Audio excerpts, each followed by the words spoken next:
কেমন আছো তোমরা সবাই? আশা করছি সবাই খুব ভালো আছো। আর আজকে মা চলে এসেছে, মা রান্না করবে হচ্ছে তরকা। তো মা এসে যখন মায়ের হাতে তরকা খাবো, আমি তো রোজ খাই আর কি আমার হাতের তরকা। তো মা কিভাবে তরকা রান্না করছে সেটাই আর কি তোমাদের সাথে আজকে শেয়ার করবো, দেখতে থাকো। ভালো লাগলে অবশ্যই লাইক কমেন্ট করো, আর পাশে দেখো পেজটা ফলো করে দিও। তো মা চলো তরকার জন্য কি কি করেছো আর কি রেডি করে রেখেছো সেটা দেখো। দাঁড়াও ব্যাক ক্যামেরা করে নি, দাঁড়াও মাকে বলতে হয় আস্তে আস্তে। মা নতুন তো, মা করতে করতে আস্তে আস্তে অভ্যস্ত হয়ে যাবে। চলো ব্যাক ক্যামেরা করে দেখায় কি কি কেটেছে না কেটেছে। সিদ্ধ করে রেখেছি। আজকে আমি তরকা করব, তার জন্য কি কি লাগবে উপকরণ শুনুন আপনারা। তরকার ডাল সেদ্ধ করেছি, তারপরে পাশে আছে রসুন গোটা, কাঁচা লঙ্কা কুচি, পেঁয়াজ কুচি, ডিম, তারপরে সস, তারপরে তরকা মশলা। এই দিয়ে আমরা তরকা বানাবো।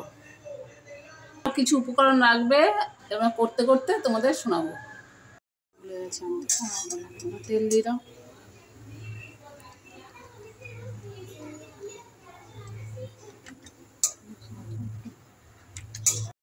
এবার আমি তেজপাতা দিলাম। নয়তো হামানদিস্তা নিয়ে নাও, ধুয়ে নাও একটু হামানদিস্তাটা।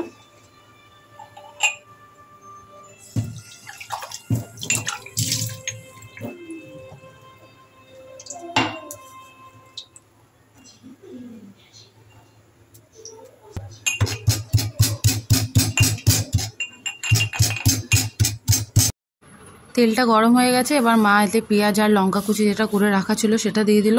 আর রসুনটা তো দেখলে তোমরা আর কি থেতো করে নিয়েছে, আদা ছিল না বাড়িতে, ওই জন্য আদাটা দেওয়া হয়নি। তোমরা অবশ্যই আদাটা দিও আর কি। তো এবার একটু এগুলো ভাজার পালা, একটু ভালো করে ভাজা হয়ে গেলে পরে এর মধ্যে যেটা রসুন থেতো করে রাখা ছিল সেটাও আর কি অ্যাড করে দেওয়া হবে। তো তার আগে এটা একটু লাল করে ভেজে নিই।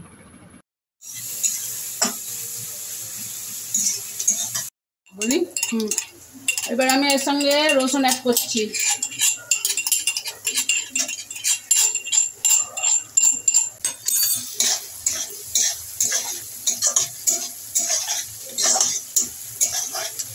তো দেখতেই পারলে রসুনটাও দিয়ে দিয়েছে মা। এবার দেওয়ার পরে আরও একটু ভেজে নিতে হবে, এতে রসুনের কাঁচা গন্ধটা আর কি চলে যায়। তারপরে মা এর মধ্যে যতটা সম্ভব ডিম অ্যাড করবে। তো দেখো ডিমও দিয়ে দিচ্ছে, যাতে পেঁয়াজ আর লঙ্কার সাথে ডিমটাও একেবারে ভাজা ভাজা হয়ে যায় আলাদাভাবে, তাহলে আর কি ভেজে দেওয়ার ঝামেলাটা থাকে না। তো এইভাবে করে দেখতে পারো, একসঙ্গে আর কি হয়ে যায়। তাড়াহুড়োর মধ্যে করতে থাকলে মানে দেরি হয়ে গেলে আর কি, সময় না থাকলে হাতে আলাদা করে ভেজে দেওয়ার দরকার হয় না। এইভাবে দিতে পারো, টেস্টের কোনো হেরফের হয় না, ভালোই হয় খেতে। তো আমরা তো এইভাবেই করি আর কি। তো তোমরাও একবার চেষ্টা করে দেখতে পারো আর কি, ট্রাই করে দেখতে পারো। আর কেমনভাবে তোমরা বাড়িতে তরকা করো সেটাও আমাদের কমেন্ট করে জানিও, তোমাদের মতো আর কি করে খাওয়ার চেষ্টা করবো একবার। তো ভালো লাগলো অবশ্যই লাইক কমেন্ট করো আর কি। তো একটু ভাজা ভাজা হয়ে যাওয়ার পর এতে এখন নুন দিয়ে দিল মা, আর দিয়ে দিচ্ছে হলুদ। আর নুনটা আমি অলরেডি মানে মা আর কি তরকা সিদ্ধ করার সময় দিয়েছিল, তো ওই জন্য বুঝে অল্প করেই দিল, পরিমাণ যতটা লাগবে আর কি। তারপর আর ভাজা হয়ে যাওয়ার পর দিয়ে দেবে হচ্ছে ফাইনালি তরকা মশলাটা।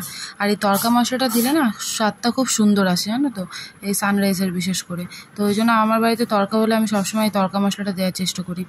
আর দিয়ে দিচ্ছে হচ্ছে সস, কারণ টমেটো যেহেতু আমাদের ঘরে অ্যালাউ না আর কি, খাই না, তো ওই জন্য সসটা দেওয়া হলো। আর ছিল না ধনে পাতা থাকলে ওইগুলো দিলে আরেকটু টেস্ট হয় আর কি। ধনে পাতা, কাসুরি মেথি তরকারি দিলে বেশি ভালো লাগে, কিন্তু ছিল না, তো যা ছিল তাই দিয়ে আর কি তরকা রান্না হচ্ছে। তো ফাইনালি সমস্ত কিছু হয়ে যাওয়ার পর একটু জল দিয়ে দিচ্ছে।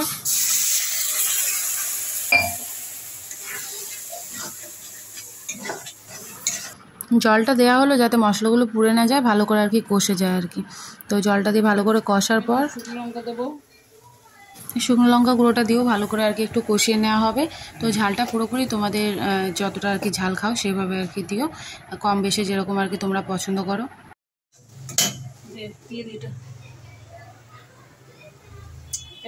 তরকার ডালটা দিয়ে দিলাম গরম।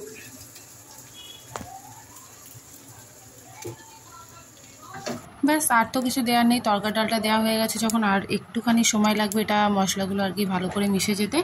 তো এইভাবে তোমরা একবার ট্রাই করে দেখো, ভালো লাগলে যেটা বলছিলাম কমেন্ট করে অবশ্যই জানিও। আর লাস্টের দিকে যেটা প্রেশার কুকারে গায়ে লেগেছিলো সেটাও জল দিয়ে ধুয়ে একটু দিয়ে দেওয়া হলো, কারণ তরকাটা একটু ফুটতে সময় লাগবে। আর এমনিতে কি বলো তো, আমাদের বাড়িতে না কেউ অত ওই ঘন ঘন তরকা খায় না, সবাই। এবার আমি একটু গরম মশলা অ্যাড করলাম, গুঁড়ো। তারপর একটু সুগার দেবো।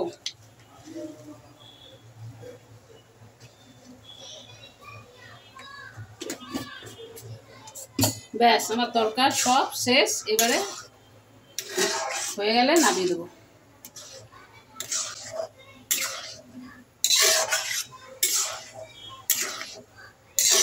আমার তরকারি রান্না শেষ। তোমাদের যদি ভালো লাগে এরকমভাবে করে খেয়ে দেখতে পারো কেমন লাগে, আর ভালো লাগলে আমাদের একটু লাইক কমেন্ট করে দিও। কেমন? নমস্কার।